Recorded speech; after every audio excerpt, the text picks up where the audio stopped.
नमस्कार, मैं हूं गीतांजलि। आप देख रहे हैं सूर्य आदित्य न्यूज। आइए रुक करते हैं खबरों की तरफ।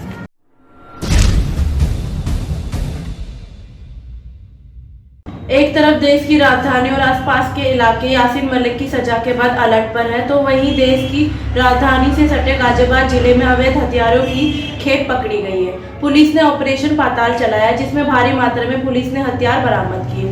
मसूरी और मोदीनगर से पुलिस ने 2 फैक्ट्री पकड़ी। इस तरह दर्जनों हथियार उन्हें बनाने का साजो सामान बरामद किया गया। पुलिस ने मामले में दर्जनों भर से ज्यादा आरोपियों को गिरफ्तार भी किया। वहाँ पर भी पाताल में कार्रवाई की गई है। पहले जानना चाहेंगे ये ऑपरेशन पाताल है क्या और क्या कार्रवाई इसमें की गई है? ऑपरेशन पाताल सरकार के द्वारा जो अभियान चलाया जा रहा है ऑपरेशन पाताल में ये है कि जो पूर्व में इस तरह के अपराधी रहे हैं, जो कि तमंचा पिस्टल बनाने में संलिप्त रहे हैं, उनके बारे में जानकारी करना एवं अगर वो दोबारा इस तरह की हरकतें कर रहे हैं, इस तरह की चीज़ें कर रहे हैं, तो उनको हमको ट्रेस करके उन पर कार्रवाई करनी है। इसके अलावा शस्त्र फैक्ट्रियाँ अवैध जहाँ जहाँ संचालित हो रही हैं, उनको ट्रेस करके उन पर कार्रवाई करनी है। एवं इसमें अन्य और भी कई चीज़ें हैं जिस पर हम लोग लगातार कार्रवाई कर रहे हैं। तो उसी के क्रम में ऑपरेशन पाताल में लगातार इसमें कार्रवाई चल रही थी। तो ये हमारे अगले पिछले 1-2 दिन की जो हमारी कार्रवाई है उसको हम लोगों ने कंपाइल करके यहाँ पर पीसी कर रहे हैं। इसमें देहात क्षेत्र के सर्किल सदर, सर्किल मोदीनगर, इसके अलावा सिटी 2 के 2 सर्किल साहिबाबाद और इंदिरापुरम सर्किल, ये आज 4 सर्किल्स के द्वारा कार्रवाई की गई है, जिसमें देहात सर्किल्स के द्वारा, दोनों सर्किल्स के द्वारा लगभग 59 तमंचे बरामद किए गए हैं। इसके अलावा भारी संख्या में पाइप्स वगैरह और बनाने के सामान मिले हैं। 11 अभियुक्तगण टोटल इसमें गिरफ्तार हुए हैं। 2 जगह फैक्ट्री इसमें है, जिसमें कि मसूरी में बहुत अच्छी इसमें रिकवरी है, डिटेल इसमें प्रेस नोट में दे रखी है, और मोदीनगर में भी फैक्ट्री पकड़ी गई है। तो 2 फैक्ट्री देहात क्षेत्र में पकड़ी गई हैं, दोनों सर्किल्स में एक, मोदीनगर थाने में, मसूरी थाने में टोटल 11 अभियुक्त हैं। इसके अलावा सिटी 2 के द्वारा भी बहुत अच्छी कार्रवाई की गई है, वहाँ कुल मिला के 14 अभियुक्त हैं और 14 वहाँ पर तमंचे बरामद किए गए हैं। तो अगर हम टोटल देखते हैं तो लगभग 75 के आसपास अवैध तमंचे, अवैध शस्त्र 4 सर्किलों के द्वारा जो कार्रवाई हुई है, सिटी 2 एवं देहात के 2 सर्किल, उनके द्वारा जो कार्रवाई हुई है उसमें इतनी बरामदगी हमारे द्वारा की गई है, लगभग 75 तमंचे। इसके अलावा भारी संख्या में अन्य सामान भी हैं। तो ये काफ़ी अच्छी कार्रवाई ऑपरेशन पाताल के अंतर्गत। ये कार्रवाई अभी निरंतर जारी रहेगी और अगले 2-3 दिन में भी हम लोग और भी इसमें कार्रवाई करेंगे। सर, जो 2 फैक्ट्रियाँ पकड़ी गई हैं, वहाँ से कितने तमंचे या हथियार बरामद किए गए हैं पुलिस के द्वारा? वो कब से संचालित यहाँ पर की जा रही थी और अब से पहले वो गाजियाबाद की दिल्ली से सटा हुआ है, कितनी सप्लाई कर चुके होंगे मार्केट के अंदर तमंचे या हथियारों को? इसमें एक फैक्ट्री जो मसूरी क्षेत्र में पकड़ी गई है उसमें 2 अभियुक्त हैं और काफ़ी अच्छी उसमें रिकवरी की गई है। इसमें टोटल मिला के 36 तमंचे मिले हैं, निर्मित और अर्धनिर्मित।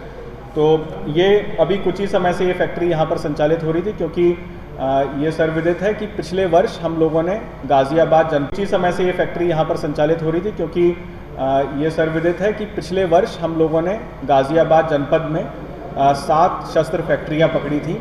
उसके बाद लगातार से अगर हम देखें तो जो भी शस्त्र का इस्तेमाल करके घटनाएं थी उनमें भारी कमी आई थी।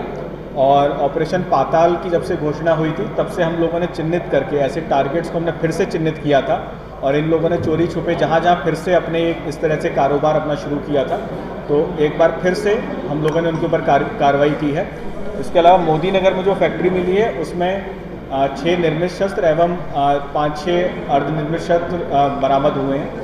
तो बहुत ही अच्छी कार्रवाई ये 4 सर्किलों के द्वारा की गई है। आगे भी निरंतर इस कार्रवाई को हम जारी रखेंगे और ऑपरेशन पाताल में इससे ही बड़ी सफलता प्राप्त करेंगे। कुल कितने लोग सर गिरफ्तार किए गए? कुल इसमें 25 लोग अभी तक इस राउंड में, जो हमारा पहला राउंड का था ये, इसमें हम लोगों ने गिरफ्तार किए हैं और सभी को जेल भेजा जा रहा है। इसके अलावा अब आगे भी इसमें कार्रवाई इसमें जारी है और भी लोगों की गिरफ्तारी की जाएगी, और भी कुछ लोग बड़े जो भी शस्त्र के विक्रेता हैं, जो भी इस तरह के निर्माण करते हैं, उन पर हमारा रडार पे है, उन पर भी कार्रवाई करेंगे। भी आपने बताया कि अभी और भी जल्द ही और भी खुलासे होंगे और भी शस्त्र बरामद होंगे, क्या जानकारी मिल रही है? क्या इस तरह की और भी अवैध फैक्ट्रियाँ गाजियाबाद में संचालित की जा रही हैं? जी हाँ, गाजियाबाद से सटे हुए स्पेशली बॉर्डर एरियाज़ में इस तरह की जानकारियाँ भी हैं, उनको हम लोग डेवलप कर रहे हैं, क्योंकि बीच में कुछ समय चीज़ें बंद हो गई थी, लेकिन चोरी छुपे लोग करते हैं, स्पेशली जंगल एरियाज़ जो होता है, बॉर्डर एरियाज़, वहाँ पर इस तरह के काम होते हैं। तो उन पर हम लोग लगातार नज़र बनाए हुए हैं। वो लोग हमारे रडार में, और बहुत ही जल्दी हम अगले 1-2 दिन में उन पर भी कार्रवाई करेंगे। धन्यवाद।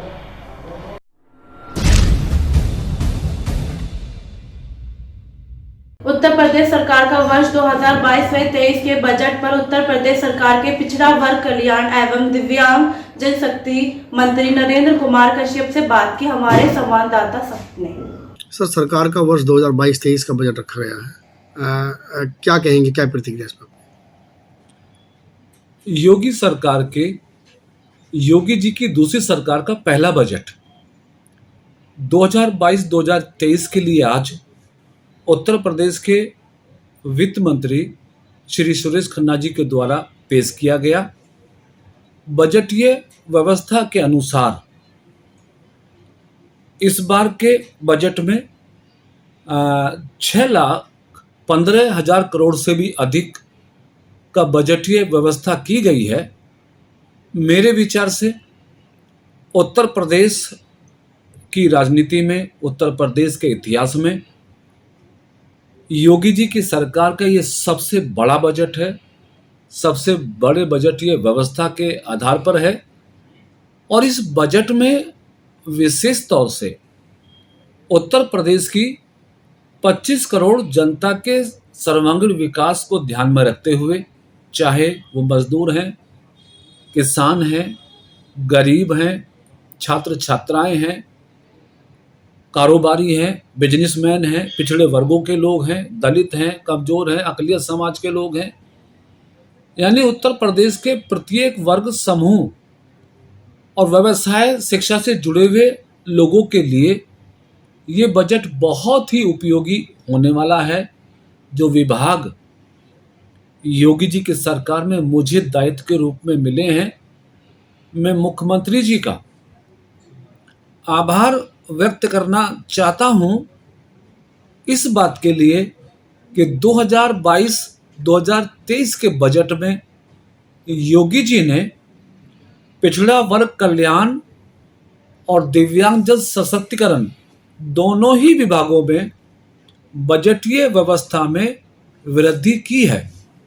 और ये वृद्धि मेरे विचार से अगर मैं प्रस्तुत करूं तो पिछड़े वर्गों के छात्र छात्राओं की स्कॉलरशिप, शुल्क प्रतिपूर्ति की बहुत समस्या रही है पिछले सालों में, कोरोना की वजह से या आधार से लिंक ना होने के कारण।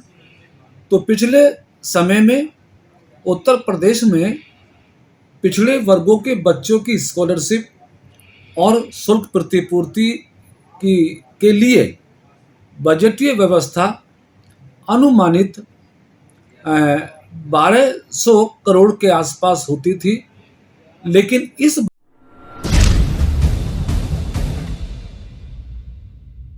ग्रेटर नोएडा दादरी पुलिस ने ब्रांडेड कंपनी का नकली नमक बनाने की फैक्ट्री पकड़ी। इस फैक्ट्री से लगभग 15 लाख रुपए का 600 क्विंटल नकली टाटा नमक किया बरामद। फैक्ट्री में नमक बनाने का सामान भी मिला। 2 लोगों के खिलाफ मुकदमा दर्ज किया गया।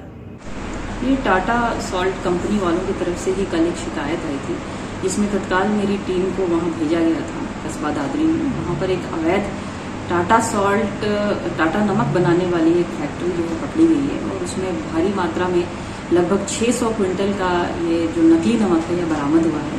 और साथ ही साथ ये 24,000 टाटा सॉल्ट के रैपर बरामद हुए हैं। 2 लोगों के खिलाफ मुकदमा पंजीकृत किया गया है कॉपीराइट्स एक्ट और 420 में। और अन्य जो है इसके अभियुक्तों के विरुद्ध जो है अगर प्रकाश में आते हैं और पूरे सप्लाई चेन में जो भी है इनके विरुद्ध कार्रवाई की जा रही है। पुलिस अपनी जांच कर रही है।